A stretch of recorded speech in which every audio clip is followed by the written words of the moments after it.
नमस्कार किसान भाइयों और जय जोहार।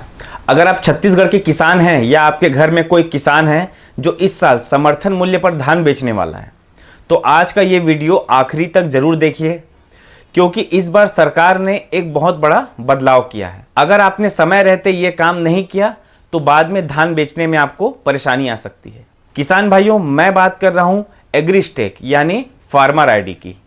अभी भी बहुत सारे किसान भाई सोच रहे हैं कि ये एग्रीस्टेक आखिर है क्या इसे बनवाना जरूरी है, कहाँ बनता है, कौन कौन से दस्तावेज लगेंगे, आखिरी तारीख क्या है, अगर नहीं बनवाया तो क्या होगा। ऐसे बहुत सारे सवाल हैं। आज मैं आपको इन सभी सवालों का जवाब बिल्कुल आसान भाषा में बताने वाला हूँ। सबसे पहले समझ लेते हैं कि एग्रीस्टेक है क्या। देखिए, जैसे हर व्यक्ति का आधार कार्ड होता है और उसकी एक अलग पहचान होती है, उसी तरह अब सरकार हर किसान की भी एक डिजिटल पहचान बना रही है, जिसे फार्मर आईडी या एग्रीस्टेक कहा जा रहा है। इसमें किसान का नाम, आधार नंबर से जुड़ी जानकारी, जमीन का रिकॉर्ड, बैंक की जानकारी और खेती से जुड़ी जरूरी जानकारी एक साथ सुरक्षित रहती है। इसका फायदा यह होगा कि आगे चलकर सरकार की कोई भी योजना आती है, उसका लाभ सही किसान तक आसानी से पहुंच सके।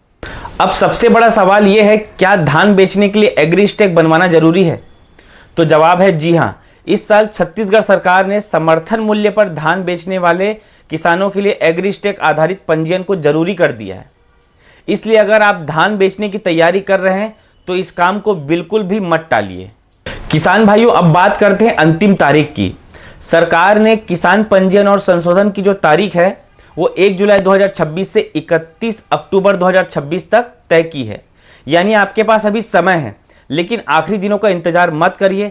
जैसे जैसे अंतिम तारीख नज़दीक आएगी, भीड़ भी बढ़ेगी और सर्वर की दिक्कत भी आ सकती है। तो चलिए अब जानते हैं कि एग्रीस्टेक बनवाने के लिए क्या क्या डॉक्यूमेंट लगेंगे।